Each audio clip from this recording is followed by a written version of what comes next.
Njoo kwa Yesu leo. Enyi wa Dar es Salaam, njooni kwa Yesu.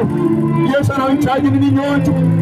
Aliacha enzi yake mbinguni, alimwaga damu yake kwa ajili yako. Tubuni, Yesu acha. Kwa nini uende motoni? Kwa nini uende motoni mpendwa? Acha dhambi. Yesu ndio kukusaidia. Njooni kwa Yesu. Mwanadamu ni kiburi chao. Kiburi kinakudanganya. Wewe uzima wako ni wa muda. Tubuni kwa Yesu. Tubuni dhambi. Wanawake njooni kwa Yesu momboleze. Njooni momboleze kwa taifa lenu. Tubuni, Yesu acha. Elimu yako ina muda. Elimu yako ina muda. Elimu yako ina muda. Elimu yako ina muda. Biki yako ina muda. Tubuni Yesu.